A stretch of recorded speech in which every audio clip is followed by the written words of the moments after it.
प्यारे विद्यार्थियों, आप सभी को मेरा नमस्कार। मैं डॉक्टर नेमीचंद कुमावत, सहायक आचार्य हिंदी विषय, राजकीय महाविद्यालय की आपकी इस एमए उत्तरार्ध हिंदी साहित्य के छठे प्रश्न पत्र आधुनिक काव्य की आज की इस ऑनलाइन कक्षा में मैं आप सभी का स्वागत करता हूं। प्यारे विद्यार्थियों, आधुनिक काव्य के इस प्रश्न पत्र में कुल 4 पाठ्य पुस्तकें लगी हुई है, जिसका मैंने पिछली ऑनलाइन कक्षाओं में भी जिक्र किया था। उनमें से साकेत नामक महाकाव्य, जिसके रचयिता मैथिलीशरण गुप्त जी हैं, साकेत के 9वें सर्ग का हम पिछली ऑनलाइन कक्षाओं से अध्ययन करते आ रहे हैं। उसी क्रम को जारी रखते हुए आज हम यहाँ से आरंभ कर रहे हैं।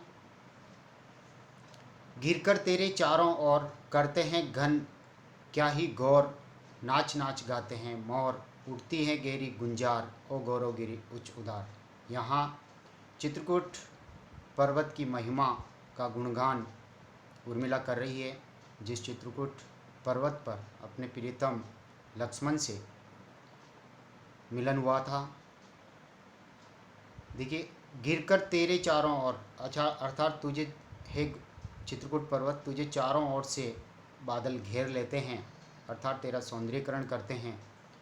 घन क्या ही गौर करते हैं, घन क्या ही गौर अर्थात बादल गर्जना करते हैं और उस समय का दृश्य बड़ा सुहावना हो जाता है, इसलिए तू गौरवशाली हैं। नाच नाच गाते हैं मोर, और इस मादक वातावरण में जब बादल गर्जना करते हैं, वर्षा होती है, हरियाली छा जाती है, तो मोर भी अपने आप को रोक नहीं पाते हैं और वो भी इसका लुत्फ़ उठाते हैं, आनंद उठाते हैं और नृत्य करते हैं और गाते हैं। मधुर आवाज़ में चारों ओर के वातावरण को गुंजायमान कर देते हैं, इसलिए तू यहाँ पर मधुर मधुर ध्वनियों को सुनता है। उठती है गहरी गुंजार अर्थात मधुर गूंज पशु पक्षियों की यहाँ पर सदा सुनाई पड़ती है, इसलिए हे चित्रकूट पर्वत, तू वास्तव में गौरवशाली हैं, उच्च हैं, महान हैं। नहलाती है नभ की वृष्टि, यानी यह मानवीकरण किया गया है चित्रकूट पर्वत का, अर्थात एक बच्चे को जिस तरह से नहलाया जाता है उसी, या हम स्नान करते हैं उसी तरह से यहाँ पर है चित्रकूट पर्वत, तुझे आकाश मार्ग से बादल जो है वो तुझे स्नान कराते हैं, यानी नभ की वृष्टि आकाश मार्ग से होने वाली वृष्टि यानी बरसात तुझे स्नान कराती है। अंग पोंछती आतप सृष्टि, और स्नान करने के उपरांत शरीर पर जो पानी की बूंदें ठहरी हुई रहती है उनको पहुँचने के लिए अंगोछे का काम, टाविल का काम, आतप सृष्टि, आतप यानी धूप अर्थात सूर्य की किरणें तुझे नहलाने के उपरांत टाविल का काम करते हुए तेरे शरीर से उन बूंदों को सौंप लेती है। करता है शशि शीतल दृष्टि, और जब नहाने के उपरांत हम भी तेल आदि से मालिश करते हैं, उसी तरह रात्रि के समय चंद्रमा भी अपनी शीतल चांदनी फैला करके तुझे शीतलता प्रदान करते हैं। देता है ऋतुपति श्रृंगार, और हम भी नहाने के उपरांत टावल से शरीर को पोंछने के उपरांत तेल आदि से मालिश करने के उपरांत हम भी अच्छे वस्त्र धारण करके अपना सौंदर्य बढ़ाते हैं। तो यहाँ उर्मिला कह रही कि देता है ऋतुपति, अर्थात फिर वसंत ऋतु का आगमन होता है और वह तेरे सौंदर्य में 4 चांद लगा देती है।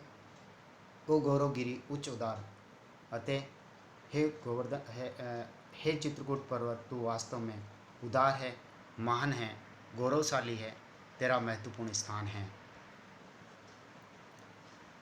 अगली पंक्तियाँ हैं, तू निर्जर का डाल दुकूल, निर्जर यानी झरने का, दुकूल यानी दुपट्टा, अर्थात तू अपने गले में झरने का दुपट्टा डाल करके लेकर कंद मूल फल फूल, वर्षा होने के उपरांत वसंत ऋतु का आगमन के बाद पेड़ पौधे पर जाने अनजाने पुष्प खिल जाते हैं, कंद मूल जड़ी बूटियाँ सब हरी भरी हो जाती है।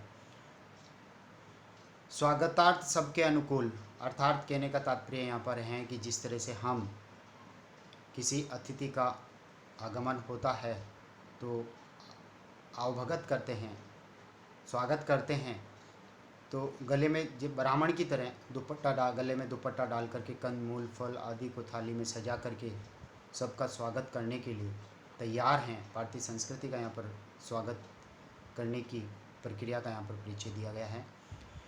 खड़ा खोल दरियों के द्वार, दरियों के यानी तू अपने गुफाओं के द्वार खोल करके सभी अतिथियों का स्वागत करता है, यानी सबके साथ एक तरह से सम्मान व्यवहार करते हुए तू सबको अपनी शरण स्थली में स्थान देता है। इसलिए हे चित्रकूट पर्वत, तू वास्तव में उच्च है, महान है, गौरवशाली है। सुदृढ़ धातुमय उपल शरीर, अर्थात तेरा जो शरीर है वह अत्यंत मजबूत है, पथरीला शरीर है जिसमें बहुमूल्य धातुएं समाई हुई हैं। अंत स्थल में निर्मल नीर और तेरे हृदय में पवित्र झरनों के रूप में जल प्रवाहित हो रहा है। अंत स्थल से वह जल निकल करके झरनों के रूप में प्रवाहित हो रहा है। अटल अचल तू धीर गंभीर, अर्थात तू अटल है, न हिलता न डुलता है, अचल चलता तक नहीं है, और धैर्यवान अत्यंत गंभीर मुद्रा में है, और सबकी मनोकामना तू पूर्ण करता है। समशीतोष्ण यानी सर्दी गर्मी में तुम समान रहते हो। शांति सुख सार, और शांति और सुख आत्मिक शांति तुम प्रदान करने वाले हो, यानी जितने भी लोग सिद्धियां प्राप्त करने के लिए सिद्ध लोग यहाँ आते हैं, तपस्याएं करते हैं, समाधियों में लीन होते हैं और उनकी तुम सभी मनोकामना पूर्ण करते हो। इसलिए हे चित्रकूट पर्वत, तुम वास्तव में उच्च हो, गौरवशाली हो, महान हो। विविध राग रंजित अभिराम, तू विराग साधन वन धाम कामद होकर आप अकाम। विविध राग रंजित यानी अनेक रंगों से तुम रंगे हुए हो और बहुत सुंदर लगते हो, यानी कहने का तात्पर्य बहुत सारे पेड़ पौधे झाड़ झंकाड़ यहाँ पर हैं, कई तरह के पुष्प यहाँ खिलते हैं, रंग बिरंगे पुष्प यहाँ पर खिलते हैं। तू विराग साधन, विराग यानी वैराग्य देने का साधन है, उपकरण है। वन धाम, धाम यानी एक तरह से मंदिर, अर्थात तुम्हारी ये वन भूमि मंदिर के समान अत्यंत पूज्य हैं। मंदिर में दर्शन के लिए सभी दर्शनार्थी जाते हैं, दर्शनाभिलाषी जाते हैं, उसी तरह से तुम्हारे यहाँ इस पूज्य भूमि में मंदिर के समान पावन भूमि पर यहाँ पर शरण ग्रहण करते हुए सभी पिता परमेश्वर की तपस्या में लीन होकर के साक्षात उनके दर्शन करते हैं। कामद होकर आप अकाम, जिस तरह से मंदिर में ईश्वर की मूर्ति सभी की मनोकामनाओं को इच्छाओं को पूर्ण करती हैं, उसी तरह से हे चित्रकूट पर्वत, तू भी तेरी शरण में आए हुए सभी सिद्धियों को, सभी सिद्ध लोगों को सिद्धियां प्रदान करते हो, उनकी इच्छाएं मनोकामनाएं पूर्ण करते हो, और आप अकाम और बदले में तुम कुछ भी नहीं लेते, यानी निष्काम भाव से तुम सबको सबकी मनोकामनाएं और इच्छाएं पूर्ण करते हो। नमस्कार तुझको सतवार, अर्थात हे गौरवशाली चित्रकूट पर्वत, तू उच्च है, तू मान है। मैं श्रद्धा भाव से बार बार तुझे सैकड़ों बार नमन करती हूँ। तू इसी तरह से बना रहे और मेरे प्रियतम लक्ष्मण को तुम अपनी शरण स्थली में आश्रय दे, उनको किसी तरह का कष्ट न हो। तू वास्तव में दयालु हो, महान हो, इसी तरह से मेरे प्रियतम पर दया बनाए रखना। पोषित पत्रिकाएँ हो जितनी भी सखी, उन्हें निमंत्रण दिया। अब उर्मिला जो है अपना ध्यान हटाती हुई, चित्रकूट पर्वत से ध्यान हटाती हुई कह रही कि हे सखी, जितनी भी पोषित पत्रिकाएँ यानी वह नई नवेली दुल्हनें जिनके प्रियतम प्रवास में हैं, विदेश में चले गए हैं, उन्हें छोड़कर, ऐसी वियोगिनी स्त्रियां जितनी भी इस नगर में हैं, अयोध्या नगरी में, उन्हें जा निमंत्रण दिया, बुलावा दिया, वह सब मेरे पास लौट कर के आएँ। सम दुखिनी मिले तो दुख बटे, जा परणी पुरस्सर ले आ। परणी पुरस्सर का तात्पर्य प्रेम पूर्वक, आदर सम्मान इज्जत के साथ उन सभी वियोगिनी स्त्रियों को यहाँ मेरे पास लेकर के आ, उन्हें निमंत्रण दिया, क्योंकि हम एक जैसी दुखिनी स्त्रियाँ, सम दुखिनी यानी वियोग वेदना और कष्ट पीड़ा व्यथा को सहने वाली हम सभी आपस में मिलेंगी तो हमारा दुख बढ़ जाएगा, दुख कम होगा, हमें आत्मिक शांति प्राप्त होगी। जा उन्हें लेकर के आ। सुख दे सकते हैं तो दुखी जन ही मुझे यदि भेंटूं, यदि इन दुखी जनों से, वियोगिनी स्त्रियों से मैं मिलूं, क्योंकि घायल की दशा घायल जाने, यानी जिसे दुख हुआ है, कष्ट और पीड़ा को वही जान सकता है। तो ये वियोगिनी स्त्रियां जो कष्ट सह रही है, मैं उन्हीं से मिलूँगी, उनसे भेंट मेरी होगी, तो वही उन्हीं से मुझे सुख प्राप्त होगा, क्योंकि उनकी दुखद कहानियों को मैं सुनूंगी और मेरी दुखद कहानी उनको कहूँगी तो हमारा दुख कम हो जाएगा, बट जाएगा। कोई नहीं यहाँ क्या जिसका कोई अभाव मैं भी मेटूं, क्योंकि सखी जाकर के नगर में देख करके आती है, बुलावा देने के लिए जाती है और आकर के उर्मिला से कहती है कि तुम्हारी जैसी और कोई वियोगिनी स्त्रियाँ इस अयोध्या नगरी में नहीं है। इसलिए सखी से वापस उर्मिला कहती कि क्या कोई नहीं मिली तुझे मेरी जैसी वियोगिनी स्त्री, जो कष्ट और पीड़ा सह रही है, प्रियतम के वियोग को सह रही है, और ऐसी स्त्रियों से मैं मिलूं जिनके अभाव को मैं मेटूं, ऐसी कोई भी नहीं है। इतनी बड़ी पुरी में क्या ऐसी दुखिनी नहीं कोई, यानी इतनी बड़ी अयोध्या नगरी में कोई मेरी जैसी सम दुखिनी कोई स्त्री नहीं है, तुझे कोई भी नहीं मिली जिसकी सखी बनूं मैं, जो मुझसी हो हंसी रोई, अर्थात संयोग सुखों में हंसी हो और वियोग के दुख में वो रोई हो, ऐसी रुदन करने वाली वियोगिनी स्त्री क्या कोई नहीं मिली तुझे, इतनी बड़ी नगरी में कोई नहीं है। मैं फिर उर्मिला अपना ध्यान हटाती है, मैं निज ललित कलाएं भूल न जाऊं वियोग वेदन में, सखी पुरबाला साला खुलवा दे क्यों न उपवन में। निज ललित कलाएं यानी बचपन में जो संगीत कला, चित्रकला आदि जो कलाएं उर्मिला ने जो सीखी हैं, वो ये कह रही है सखी से कि मैं उनको कहीं भूल न जाऊं प्रियतम के वियोग में अत्यधिक ध्यान केंद्रित करके उनमें तल्लीन और डूब जाने से, वियोग में रोने से। हे सखी, इसलिए उनका अभ्यास करने के लिए तू पुरबाला शाला खुलवा दे, यानी कन्याओं हेतु इस अयोध्या नगरी में एक पाठशाला खुलवा दे, ताकि मेरा अभ्यास भी होता रहे और उन कन्याओं को मैं सिखा भी रहूं, संगीत कलाएं, चित्रकलाएं आदि मैं उनको सिखा दूं। क्यों नहीं उपवन में यानी इस बगीचे में, इस राजमहल के इसी बगीचे में तू एक पुरबाला शाला खुलवा दे, ताकि मेरा अभ्यास जारी रहेगा, मैं संगीत सिखाऊंगी, संगीत का अभ्यास करूंगी और चित्रकला का मैं अभ्यास करूंगी। फिर पुरबाला शाला सखी खुलवा देती है उसी उपवन में, और उर्मिला सखी से कहती है कौन सा दिखाऊं दृश्य वन का बता मैं आज, अर्थात लगातार वो अभ्यास कर रही है, हर दिन नए नए चित्र बनाती है, और आज सखी से पूछती है कि सखी कौन सा चित्र मैं तुझे आज बना करके दिखाऊं, वन प्रदेश का कोई चित्र बना के दिखाऊं, जहाँ चित्रकूट में मेरा प्रियतम से मिलन हुआ वहाँ का कोई दृश्य दिखाऊं। हो रही आली मुझे चित्र रचना की चाह है, यानी मेरी प्रबल इच्छा है चित्र बनाने की, जल्दी जल्दी बता तू कौन से चित्र मैं बनाऊँ आज।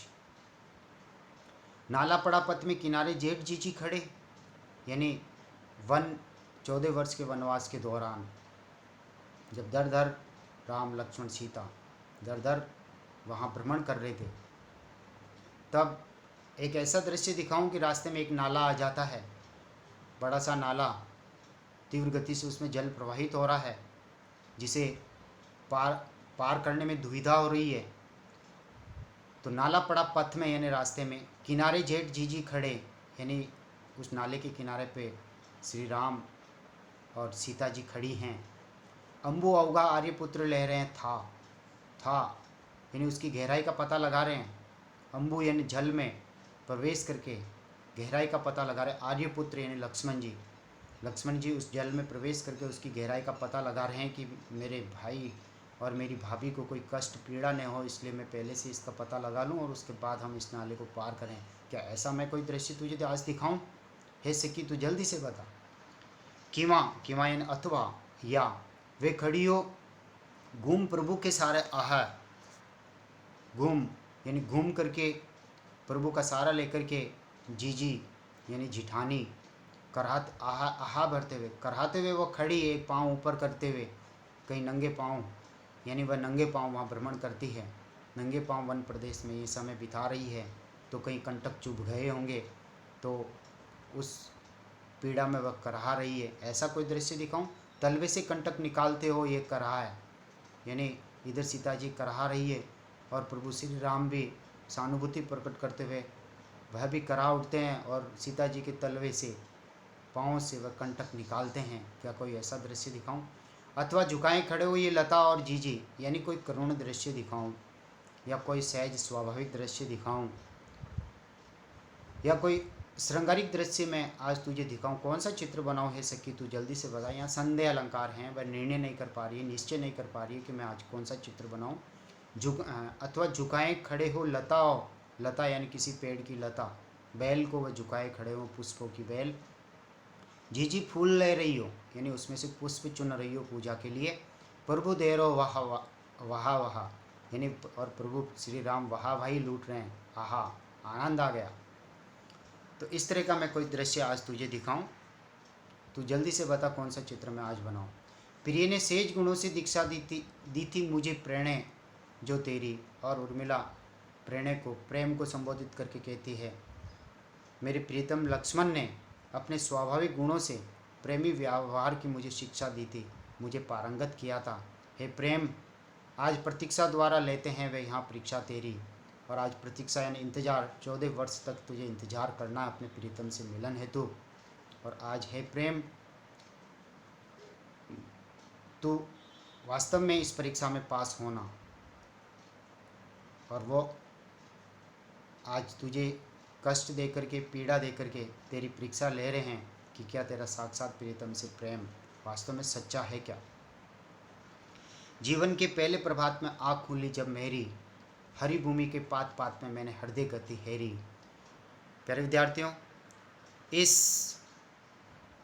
पंक्ति यानी ये पंक्ति हैं, जीवन के पहले प्रभात में आँख खुली जब मेरी, अर्थात जब मेरा जन्म हुआ था, जब इस पृथ्वी तल पर जन्म लेकर के जब मैंने पहली बार आंखें खोल करके यहाँ के सौंदर्य का दर्शन किया, हरी भूमि के पात पात में मैंने हृदय गति हेरी। हृदय गति यानी मेरी हृदय की जितनी चंचलता है, धड़कनें हैं, उसी तरह से प्रकृति को मैंने प्रसन्नचित मुद्रा में पाया, प्रकृति को चेतनशील रूप में पाया, जिससे मुझे अपूर्व आनंद प्राप्त हुआ और स्फूर्ति और ताजगी प्राप्त हुई। तो प्यारे विद्यार्थियों, आज की इस ऑनलाइन कक्षा को हम यहीं समाप्त करते हैं और अगली ऑनलाइन कक्षा खींच रही थी दृष्टि दृष्टि ये स्वर्ण रश्मियाँ लेकर, पाल रही ब्रह्मांड प्रकृति थी सदैव हृदय में सेकर। इन्हीं पंक्तियों से हम अगली ऑनलाइन कक्षा को आरंभ करेंगे। तब तक के लिए आप सभी को बहुत बहुत धन्यवाद। जय हिंद, जय भारत।